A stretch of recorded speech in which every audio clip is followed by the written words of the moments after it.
पकड़ना पड़ता है।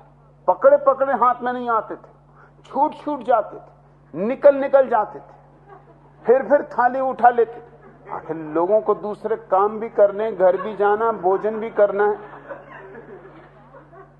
इसका राज क्या है? उन्होंने कहा इसमें राज क्या? अरे अकेले नाचने में क्या सार, कोई देखने वाला भी तो होना चाहिए। साल में 2-4 ही ऐसे मौके आते हैं जब सब इकट्ठे होते। पर्यूषण के अंतिम दिन तो वह ऐसा ऊधम मचा देते थे।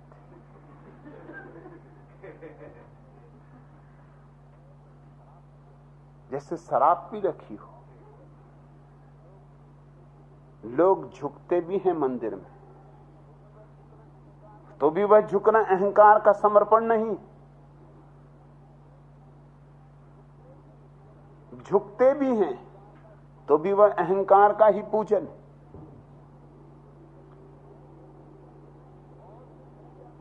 और फिर पूजा के नाम पर क्या क्या चल रहा है। न भाव है, न प्रीति है, न समर्पण, सिर्फ एक पाखंड। प्रतिष्ठा मिलती है, सम्मान मिलता है, लोग कहने लगते हैं बहुत धार्मिक, संतत्व मिलता है, आदर मिलता है, मगर ये सब तो अहंकार के आभूषण। और क्या करोगे तुम पूजा में? दोहराओगे तोतों की तरह रटे हुए ग्रंथ। खास इस तरह दोहराने से मोक्ष मिलता होता तो तोते तुमसे पहले पहुंच जाते।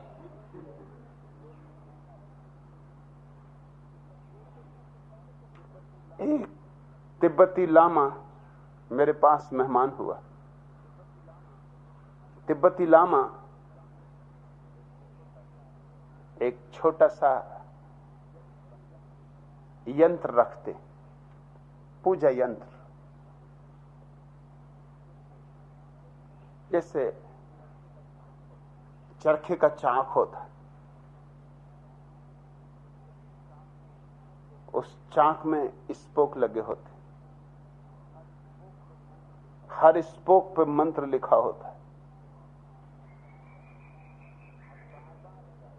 अब बार बार क्या श्लोक कहना, तो वो बैठे बैठे चक्र को घुमा देते।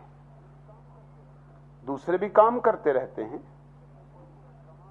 चक्के को एक धक्का मार दिया, चक्का घूमने लगा। जितना चक्का चक्कर ले लेता है, जितने स्पोक ऊपर आए और नीचे गए, ऊपर आए और नीचे गए, उतने मंत्रों का लाभ हो जाता है। ये लामा मेरे घर मेहमान था। मैंने उससे कहा कि ये तो बड़ी अच्छी तरकीब है, मैं तुझे और भी सुविधा बना देता हूं। उसने कहा क्या सुविधा? मैंने कहा तू ठहर। मैंने एक पड़ोसी इंजीनियर को बुलाया और कहा कि इसमें प्लग लगा के इसको बिजली से जोड़ दे। ये बेचारे को बीच बीच में बाधा पड़ती है।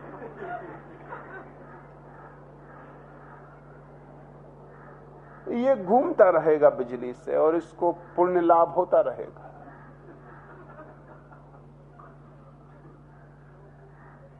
कुछ लोग हैं जो बैठे बैठे किताब में राम राम राम राम लिखते रहते।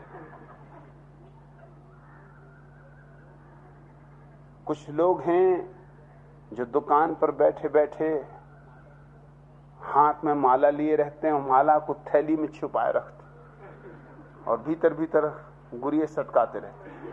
थैली भी इसलिए कि कोई ये न देख ले कि कभी कभी वो गुड़िया सटकाना भूल जाते और भूल ही जाते हों। क्योंकि मेरे सामने ही एक हलवाई रहता था,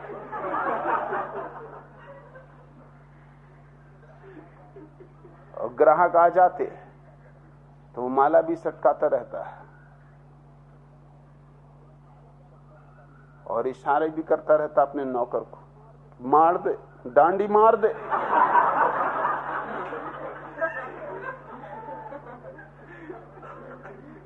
कुत्ता घुस आता तो इशारा कर देता कुत्ते को भगा। अब इस बीच में माला तो रुकी जाती होगी, और ना भी रुकी तो मन तो कुत्ते पे जा लगा। ये माला से तो कोई संबंध रहा नहीं।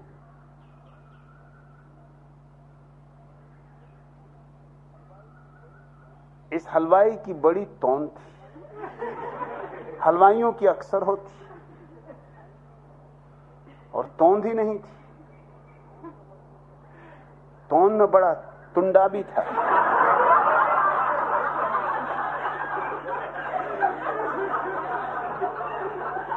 टुंडा हलवाई ही उनका नाम था,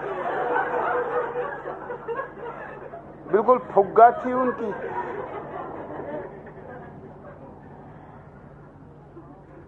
और जब भी वो भाव भगत से बैठे अपनी माला जपते रहते तो मैं पहुंच जाता। वो मुझे देख के डरते थे, एकदम इशारा करने लगते, क्या चाहिए। मैं उनको इशारा करता हूं, उनके पीछे ही उनकी अलमारी सजी रहती मिठाइयों की कि फलां चीज चाहिए। वो पीछे देखा उन्होंने और मैंने उनका टुंडा बजाया।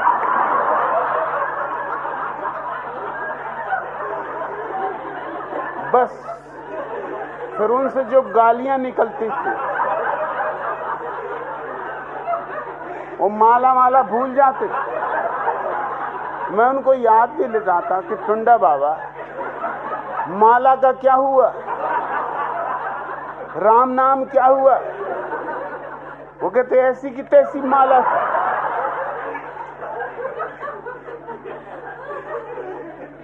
मगर वो ऐसे मोटे थे कि उठ भी नहीं सकते थे, भाग भी नहीं सकते थे, मेरा पीछा भी नहीं कर सकते थे। क्या चलता रहता है राम के नाम से। तुम्हारी अर्चना, तुम्हारी पूजा, तुम्हारी आराधना सब धोखा है। राम नाम जानो नहीं भई पूजा में हानि होगी। पूजा खो गई दुनिया से। लेकिन मैं तुम्हें याद दिला दूं, पूजा खो गई दुनिया से नास्तिकों के कारण नहीं, वैज्ञानिकों के कारण नहीं। पूजा खो गई दुनिया से पंडितों के कारण, पुरोहितों के कारण, तुम्हारे तथाकथित धार्मिक लोगों के कारण। अगर दुनिया को पुनः धर्म में प्रतिष्ठापित करना हो तो इसे धार्मिक लोगों से मुक्त करना होगा, इसे मंदिरों मस्जिदों के बाहर लाना होगा। ये कारागृह है,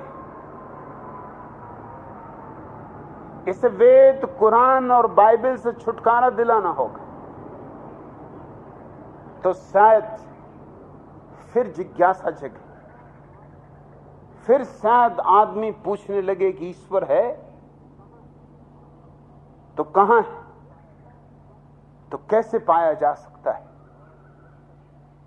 और जब तक उस परम सत्य की अनुभूति ना हो तब तक तुम्हारे जीवन में फूल ना खिलेगी, तब तक तुम बासे ही रहोगे, उदास, और तुम्हारे चेहरे पे मक्खियां रहेंगी। तुम मुर्दा रहोगे, तुम एक लाश हो जो अपने को किसी तरह ढो रहे हो। हर आदमी अपनी लाश ढो रहा है।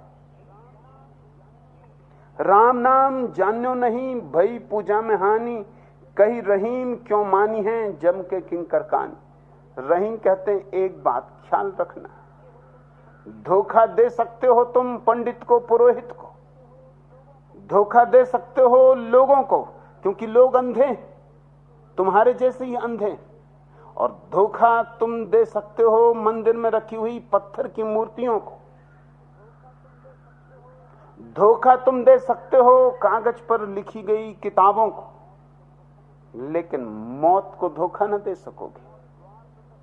और जब मौत द्वार पर दस्तक देगी तब बहुत पछताओ, बहुत बहुत पछताओ, क्योंकि फिर क्षण भर का भी अवसर ना बचेगा। कहीं रहीम क्यों मानी है, एक बात पक्की समझ लेना। रहीम कहते कि जब मौत के दूत तुम्हारे द्वार पर खड़े हो जाएंगे तो तुम्हारी धोखाधड़ी की पूजा प्रार्थना को नहीं मानेंगे। मौत को तो केवल वही जीत पाता है जो अपने भीतर के अमृत को जान लेता है, और उसी अमृत का नाम राम है। या कहो रहीम, या कहो रहमान, या कहो अल्लाह, कुछ फर्क नहीं पड़ता।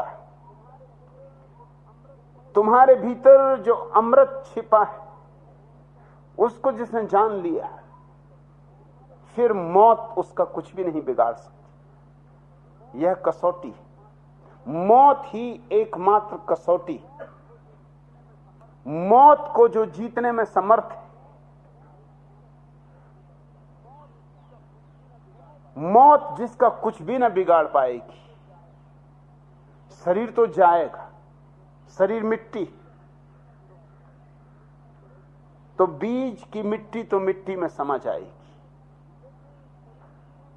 लेकिन शरीर ही नहीं हो तुम, बीज सिर्फ बीज ही नहीं, उसके भीतर आकाश के फूल भी छिपे।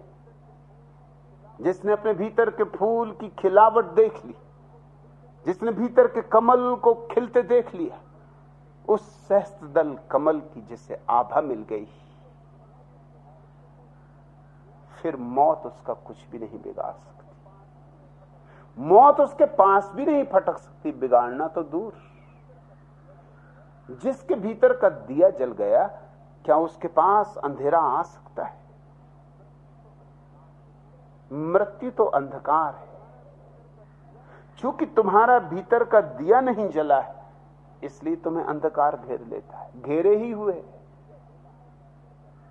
दिया जला कि अंधकार गया। इस दिए जलाने को ही रहीम ने राम नाम कहा है। अपने भीतर के राम को पहचानो, अपने भीतर के शाश्वत से परिचय करो, अपने भीतर के अनंत से पहचान बनाओ। और जिसने अपने भीतर के अनंत को जान लिया, कैसे जाना ये गौण है, किस विधि से जाना ये बेमानी। तुम यहां आए, तुम ट्रेन से आए, बस से आए, हवाई जहाज से आए, कि पैदल चल के आए, कि रेलगाड़ी में आए, कि बैलगाड़ी में आए, क्या फर्क पड़ता है? तुम आ गए। फर्क इससे पड़ता है, अपने भीतर के शाश्वत को जानना है।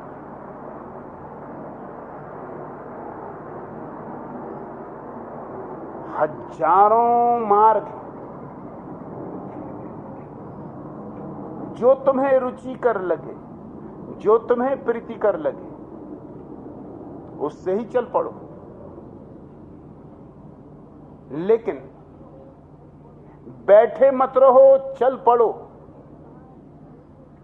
बुद्ध ने कहा है चरेवेति चरेवेति, रुकना मत, बैठना मत, चलते रहना।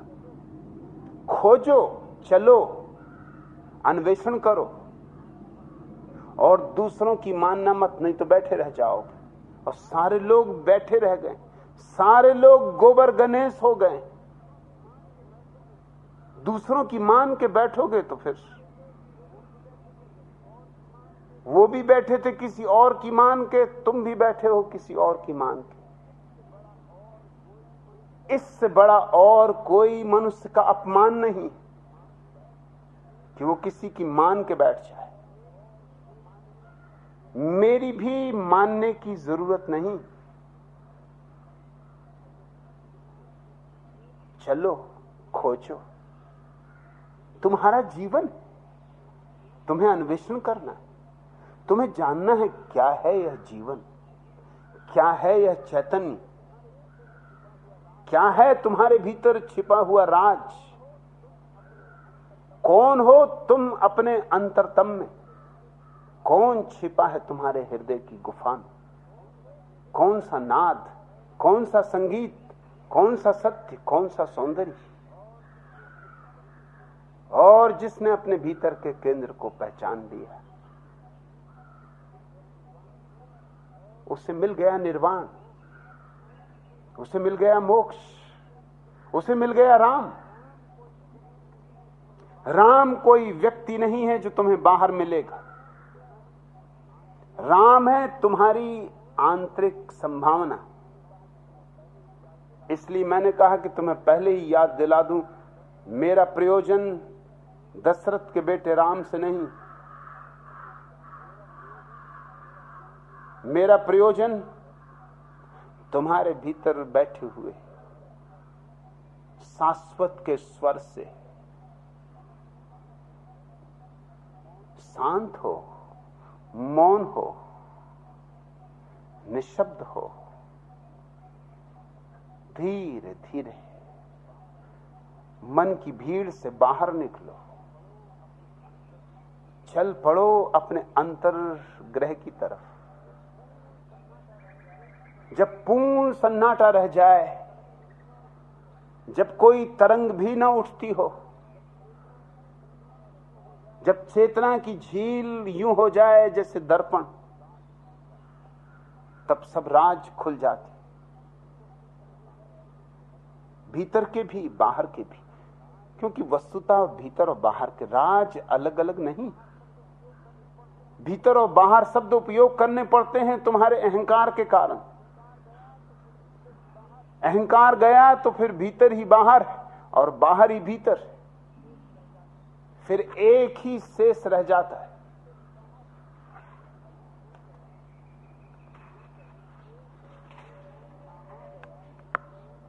नामा गया,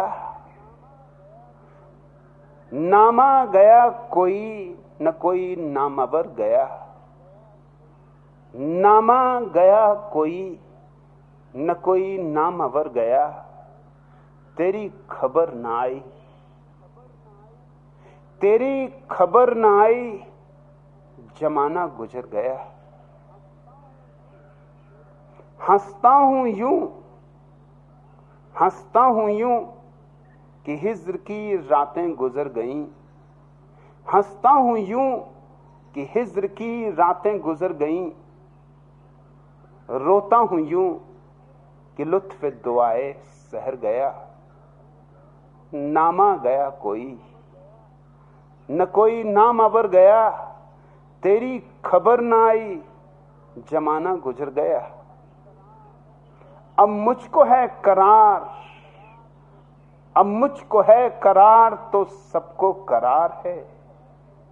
दिल क्या ठहर गया, दिल क्या ठहर गया कि जमाना ठहर गया। नामा गया न कोई नाम अबर गया, तेरी खबर ना आई, जमाना गुजर गया। या रब,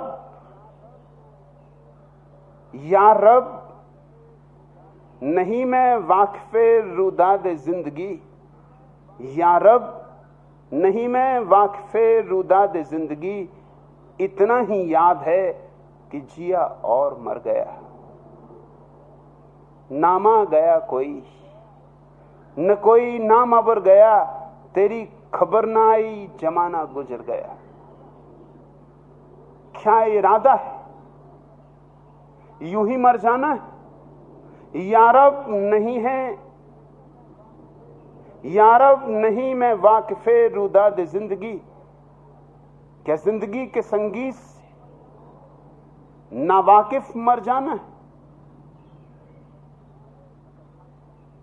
क्या जीवन की कथा से अपरिचित मर जाना?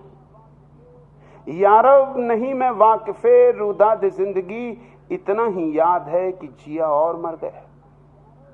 बस इतना ही करना है, जीना है और मर जाना है, खाना है, पीना है, सोना है, उठना है और मर जाना है।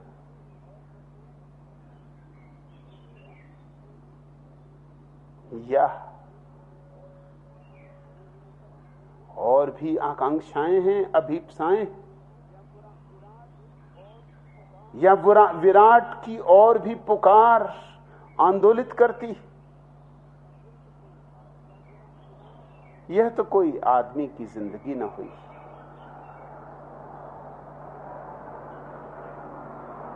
आदमी की जिंदगी की शुरुआत ही राम की तलाश से होती है। आदमी और पशुओं में इतना ही भेद है कि पशु सिर्फ जीते हैं और मर जाते हैं, और आदमी जीने और मरने के बीच अमृत को पा लेते हैं।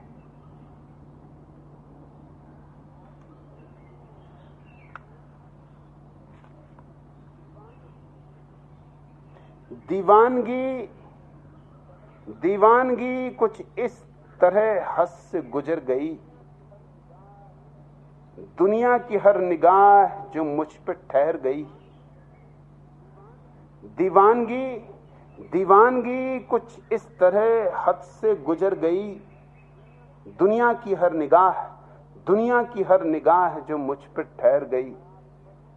जब गर्द से हयात पर मेरी नजर गई, जब गर्द से हयात पर मेरी नजर गई, टपकी जिगर की चोट टपक कर बिखर गई। पीकर तेरी निगाह से एक सागरे करम, पीकर तेरी निगाह से एक सागरे करम, मैं ढूंढता हूं गर्दशे दौरां किधर गई। आते ही तेरे अहले चमन में ए दिल रुबा, फसले बहार चूम के जुल्फें बिखर गई। सदके में उस निगाह के तेरी नजर से जो मेरी जिगर में तीर की तरह उतर गई। सदके में उस निगाह के तेरी नजर से जो मेरे जिगर में तीर की तरह उतर गई।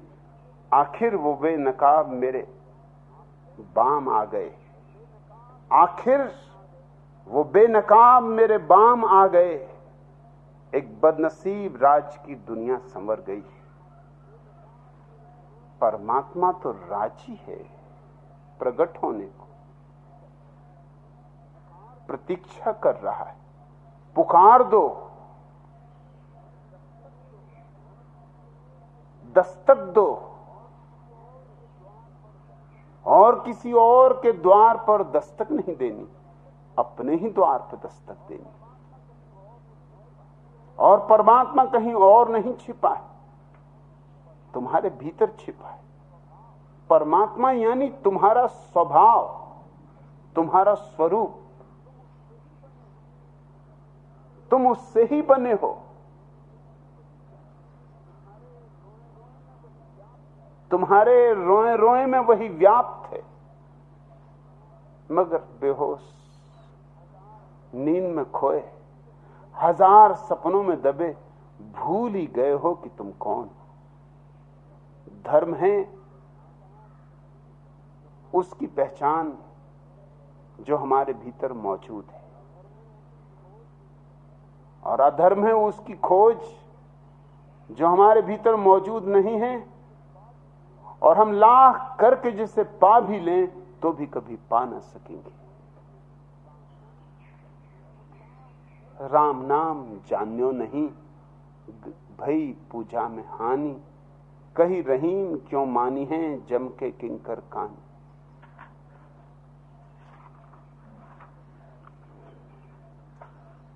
और टालना मत कहना कि कल, जिसने कल पे टाला उसने सदा के लिए टाला।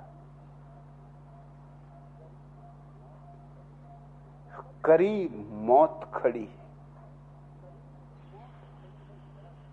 करीब मौत खड़ी है, जरा ठहर जाओ। फिजा से आंख लड़ी, फिजा से आंख लड़ी, जरा ठहर जाओ। करीब मौत खड़ी, थकी थकी सी फिजाएं, बुझे बुझे तारे, बड़ी उदास घड़ी, बड़ी उदास घड़ी है, जरा ठहर जाओ। करीब मौत खड़ी, नहीं उम्मीद, नहीं उम्मीद कि हम आज की सहर देखें, नहीं उम्मीद कि हम आज की सहर देखें। ये रात हम पे कड़ी है, जरा ठहर जाओ। ये रात हम पे कड़ी है, जरा ठहर जाओ। करीब मौत खड़ी है, अभी न जाओ कि तारों का दिल धड़कता है। अभी न जाओ कि तारों का दिल धड़कता है। तमाम रात पड़ी, तमाम रात पड़ी है, जरा ठहर जाओ। करीब मौत खड़ी। फिर इसके बाद कभी, फिर इसके बाद कभी हम न तुमको रोकेंगे। फिर इसके बाद कभी हम न तुमको रोकेंगे। लबों पे सांस अड़ी है, लबों पे सांस अड़ी है, जरा ठहर जाओ। करीब मौत खड़ी। दमे फिराक में, दमे फिराक में जी भर के तुझको देख तो लें। दमे फिराक में जी भर के तुझको देख तो लें। ये फैसले की घड़ी है, ये फैसले की घड़ी है, जरा ठहर जाओ। करीब मौत खड़ी। मौत हमेशा करीब खड़ी और हमेशा ये फैसले की घड़ी। इसे टालना मत, स्थगित मत करना, कहना मत कि कल। और यही लोग कर रहे। आज करेंगे व्यर्थ, सार्थक कल। आज खोजेंगे धन, ध्यान कल। आज पद और प्रतिष्ठा, परमात्मा कल। नहीं बदलो, इस पूरे गणित को बदलो। परमात्मा आज, ध्यान आज, तो ही तुम्हारे जीवन में क्रांति हो सकती। और ऐसी क्रांति जो तुम्हें अमृत के सागर में लीन कर दे। ऐसी क्रांति जो तुम्हें मृत्यु के पार ले जाए। ऐसी क्रांति जिसको पाते ही सब पा लिया जाता है।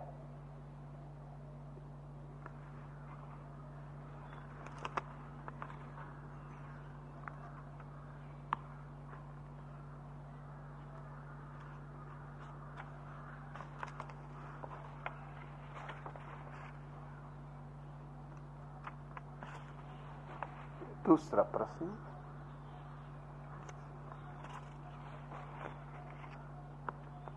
भगवान आपको 5 वर्ष से पढ़ और सुन रहा हूं और शिविर में भी भाग लेता हूं, लेकिन अभी तक संन्यास नहीं ले पाया। जिन मित्रों को मैंने आपके बारे में बताया, उनमें से 5 मित्र संन्यास ले चुके। मैं विचित्र सी खानदान से हूं, लेकिन बहुत ही डरपोक हूं। मेरी समझ में कुछ नहीं आता। आप कृपा करके कुछ मार्गदर्शन करें। दर्शन सिंह,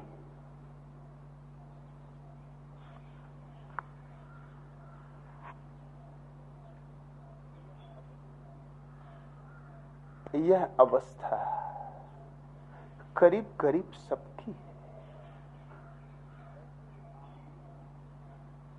ऐसे ही आदमी सदियों से जिया है, जीवन के वास्तविक प्रश्नों को टालता हुआ।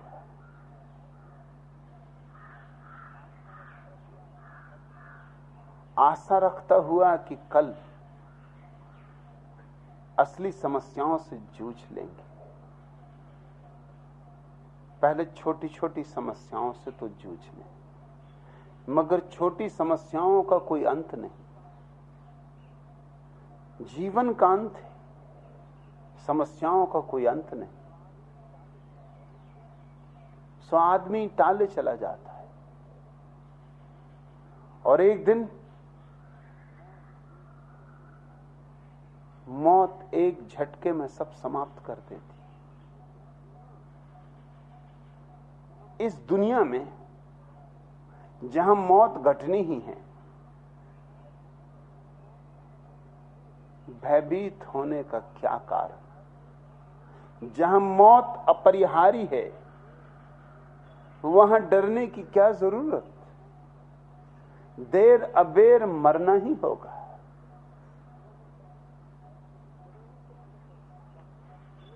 इतना ही तुमसे कह सकता हूं दर्शन सिंह, यदि मुझे सुन रहे हो,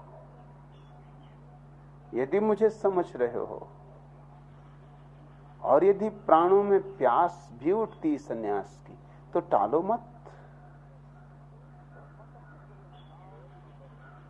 और मत अपने को समझाओ कि मैं डरपोक हूं। लोग ज्यादा से ज्यादा पागल ही कहेंगे ना।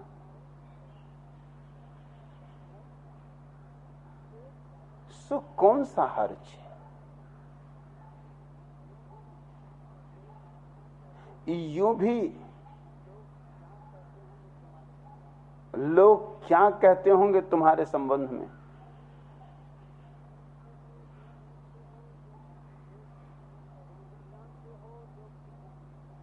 तुम भी जानते हो, लोग भी जानते। एक राजनेता के संबंध में एक अखबार में खबर छपी। राजनेता बहुत नाराज था। उसने अपनी पत्नी से कहा कि मुकदमा चलाऊंगा। पत्नी ने कहा इतने उत्तेजित न हो। जो छपा है अखबार में, 90% लोग तो ऐसा मानते ही कि तुम बेईमान हो, चोर हो, लुटेरे हो। तुम ही क्यों, राजनीति का सारा धंधा ही यही है। अखबार में ना भी छपता तो भी लोग यही मानते। सो 90% को तो कोई खास फर्क पड़ेगा नहीं। वो तो पहले से ही जानते थे। वो इतना ही पढ़ के कहेंगे अरे हमें मालूम ही था। रहे 10%, इनमें से 5% तो पढ़ेंगे ही नहीं। वो तो अखबार उलटते हैं, पढ़ते थोड़ी।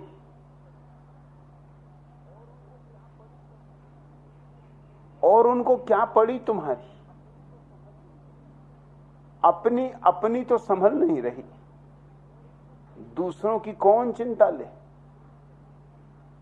बचे 5%।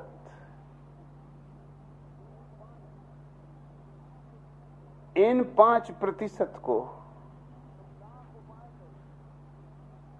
तुम लाख उपाय करो तो भी समझा ना सकोगे, क्योंकि 5% तुम्हारी चोरी में, बेईमानी में, धोखेधड़ी में सब सहयोगी। बेहतर है तुम चुप ही रहो। अब नाहक शोरगुल मचाने से क्या सार है? दर्शन सिंह, लोग क्या कहेंगे, ये डर सन्यास से रोकता है। मगर क्या कहेंगे? ज्यादा से ज्यादा यही कहेंगे ना कि पागल हो गए। लेकिन व्यर्थ जीने से और व्यर्थ मर जाने से पागल हो जाना ज्यादा बेहतर है। सच तो यह है कि यही लोग हैं जिन्होंने बुद्ध को भी पागल कहा था। यही लोग हैं जिन्होंने महावीर को भी पागल कहा था। तो अगर ये तुम्हें भी पागल कहें तो तुम्हें अच्छी कोटि में रख रहे हैं। ढंग के लोगों के साथ तुम्हारी गिनती कर रहे हैं। कुछ बुरा नहीं। बुद्धों के साथ पागल हो जाना बुद्धुओं के साथ होश से भरे होने से लाख दर्जा बेहतर। यूं क्या घबराना?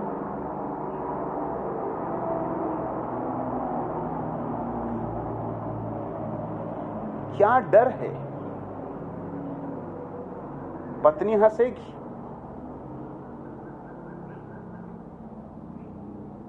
सो हंस लेगी,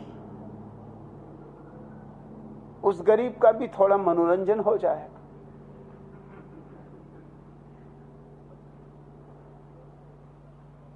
बच्चे पूछेंगे कि डैडी आपको क्या हो गया?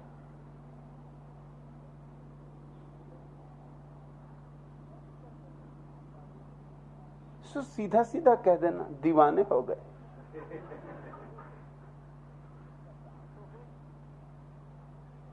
सरदार तो हो ही,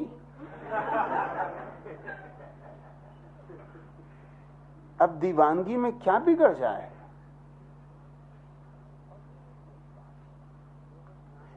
और ये कोई नई बात तो नहीं। जो लोग नानक के साथ गए वो भी दीवाने थे,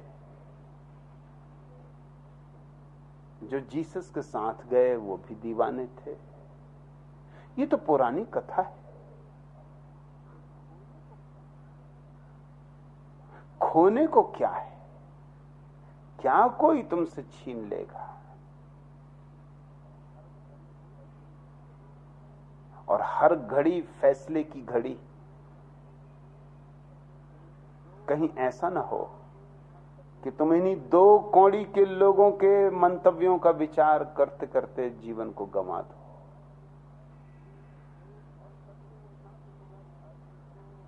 और तब ये उठा के तुम्हारी अर्थी को जलाएंगे और लौट के भी ना देखेंगे।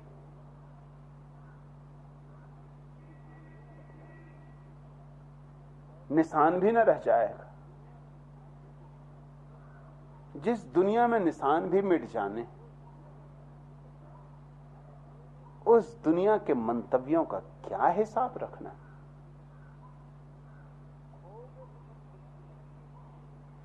खोगे तो तुम कुछ भी नहीं, लेकिन पा बहुत सकते हो। ये सौदा करने जैसा है। लेकिन मैं जानता हूं कि बात कहां अटकती। हमारा अहंकार लोगों के मंतव्यों पर निर्भर होता है, और जब वे अपने मंतव्य बदलने लगते हैं, हमारा अहंकार खिसकने लगता है। उन्हीं की ईंटों से बना है। उन्हीं ने कहा था बड़े समझदार, तो हम अपने को समझदार मान के बड़े अकड़े अकड़े चल रहे थे। वही कहने लगे पागल, तो हमारी क्रीज निकल जाती।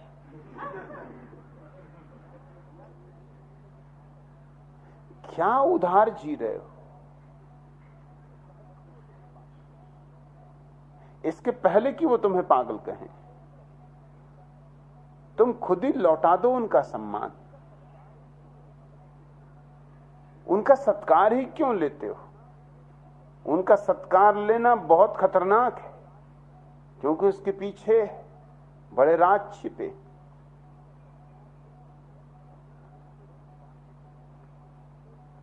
अजीब अजीब बातें लोगों ने गढ़ रखी।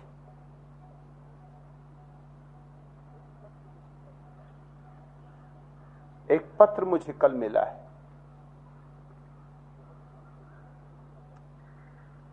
बहुत दूर से नहीं, अहमदनगर से, जिनने लिखा है कभी यहां आए नहीं। कुछ ही मीलों का फासला है, पूना आते ही होंगे। पत्र में जो लिखा है वो विचारणीय है। पत्र में लिखा है कि महान पुरुष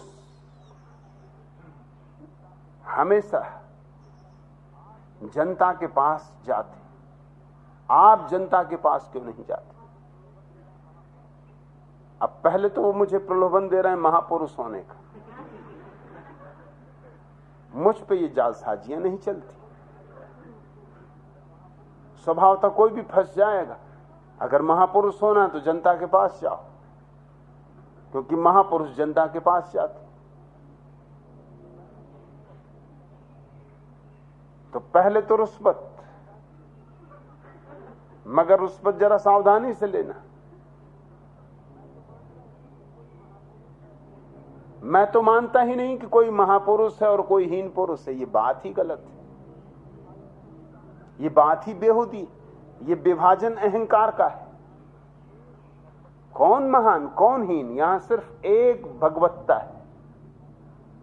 मैं कोई महापुरुष नहीं।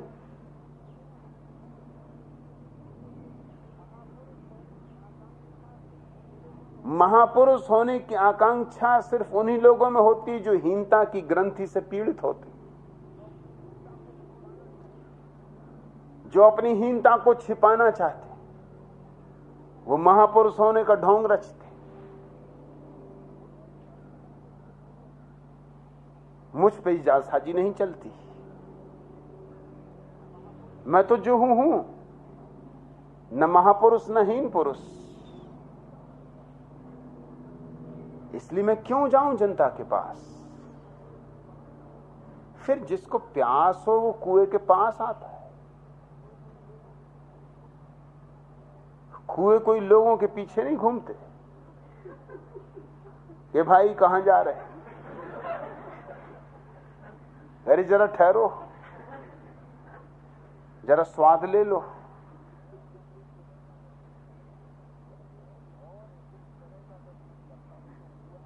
और इस तरह का अगर कोई करता हो तो कुआं नहीं होगा, भिस्ती होगा।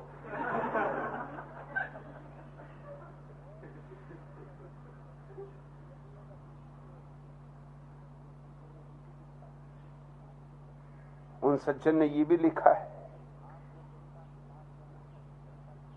कि आपको जनता के पास जाना चाहिए, जनता की सेवा करनी चाहिए। क्यों? न मैंने जनता का कुछ बिगाड़ा है, न जनता ने मेरा कुछ बिगाड़ा है। क्यों मैं सेवा करूं?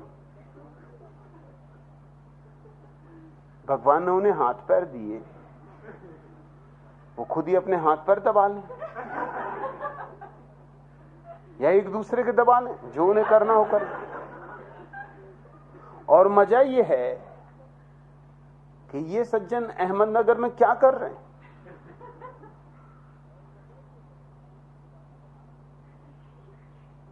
ये सेवा की धारणा, मगर ये सब जालसाजियां हैं समाज की। समाज सिखाता है ये बात कि सेवा करो तो तुम महान। फिर जिसको महान होना है उसको बेचारे को सेवा करनी पड़ती। फिर वो ढूंढता कोई परचुरे शास्त्री, महात्मा गांधी ने ढूंढ लिए थे, तो फिर बैठे हैं कोढ़ी के पैर दबा रहे हैं। अगर महात्मा होना है तो कोढ़ी के पैर दबाने पड़ेगी। मुझे महात्मा होना नहीं, मुझे किसी परचुरे शास्त्री की जरूरत नहीं। मैं मजे में हूं, महात्मा होने से मुझे क्या लेना देना? महात्मा होकर मुझे क्या मिल जाएगा?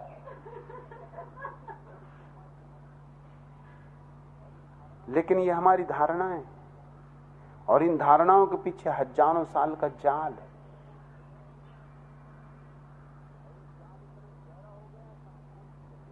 और ये जाल इतना गहरा हो गया है कि हम भूल ही गए।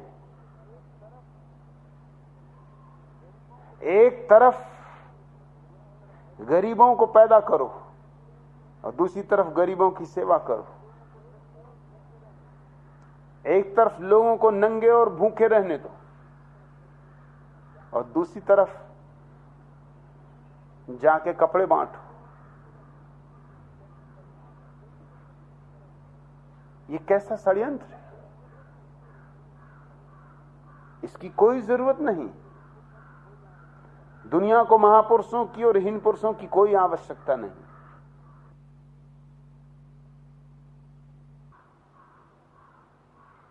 और हर आदमी को हम ये समझा रहे हैं।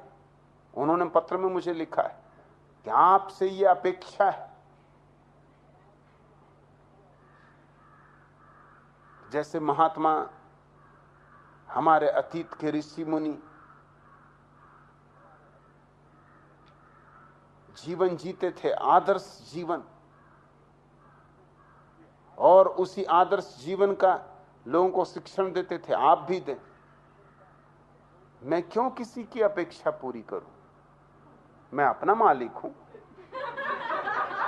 मुझे अपना जीवन जीना है। ये कोई मूढ़ जो अहमदनगर में निवास करते हैं, इनकी अपेक्षा मैं क्यों पूरा करूं? मैं इनसे किसी अपेक्षा की आशा नहीं रखता कि ये पूरी करें। अपेक्षा का क्या नाता? और अगर तुम्हारे ऋषि मुनियों को अच्छा लगता था कुछ करना तो वो करते थे। जो मुझे अच्छा लग रहा है वो मैं कर रहा हूं। ना तो मैं तुम्हारे ऋषि मुनियों से कहता हूं कि मेरे अनुसार चलो, ना उन्हें कोई हक कि वो मुझसे कहें कि उनके अनुसार चलो। मुझे तुम्हारे ऋषि मुनियों में कुछ खास दिखाई भी नहीं पड़ता।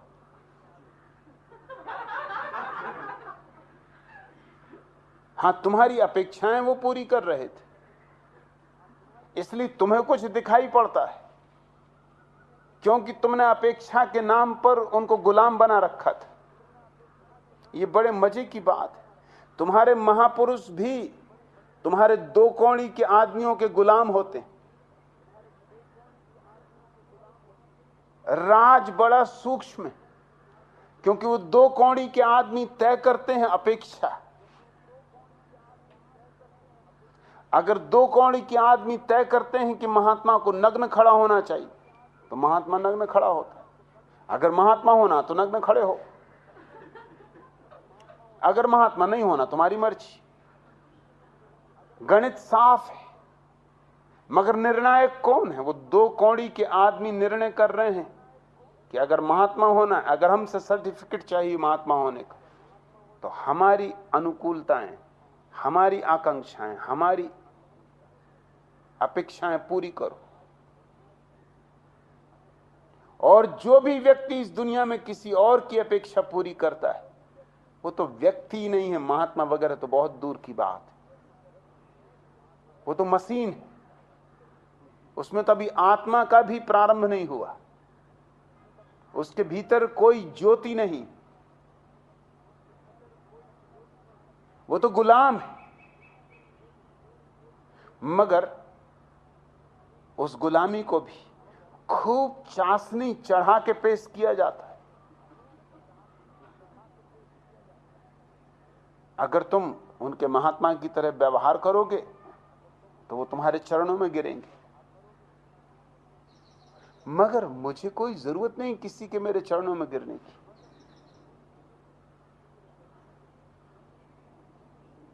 कोई लाभ भी नहीं। नाक मेरे पैर को और चोट इत्यादि पहुंचा दो, या तुम्हारे सिर को चोट वगैरह लग जाए, क्या फायदा? और तुम्हें बहुत ही शौक हो तो योगासन सीख लो, अपने ही चरण छू रहे हैं, स्वावलंबन भी रहेगा, व्यायाम भी होगा, और घर की बात घर में रही, बाहर भी न गई। दर्शन से तुम्हारी अड़चन यह होगी कि लोग क्या कहेंगे, क्योंकि लोग वही करते हैं जो मछली मार मछलियों के साथ करते हैं, कांटे पर आटा लगा देते। मछली कांटे को नहीं निगलेगी, आटे को निगल जाती, और आटे को निगला कि कांटे में फंसी। फिर मछली कितनी कहे कि मैं तो आटा निगलती थी, ये मछली का इरादा था आटा निगलने का, लेकिन जिसने आटा लटकाया था वो कोई बेवकूफ है, उसका कोई दिमाग खराब है।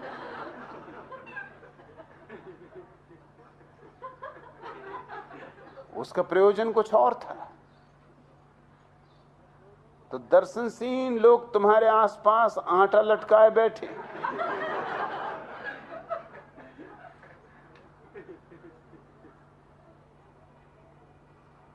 तुम आटा गटक लो तो वो कहें वाह गुरु जी की फतह, वाह गुरु जी का खालसा।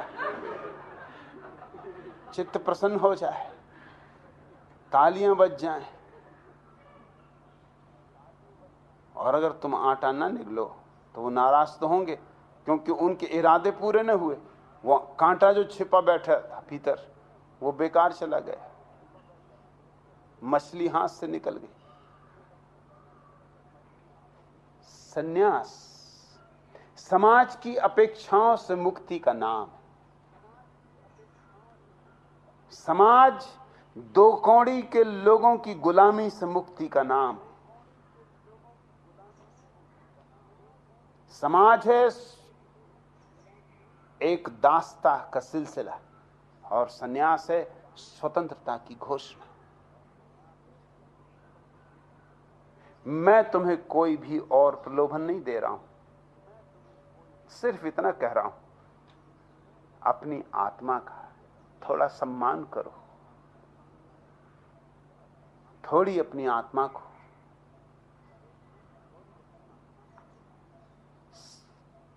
साद्रत बनाओ।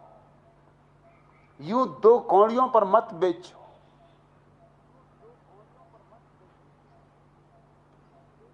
आदमी जिस दिन अपने भीतर का सम्मान शुरू करता है, उसी क्षण राम के करीब आना शुरू हो जाता है। समाज की अपेक्षाएं तुम्हें बाहर भटकाए रखती। जैसे ही तुमने उन सारी अपेक्षाओं को छोड़ा, उसी दिन तुम्हारी घर की तरफ वापसी शुरू हो गई।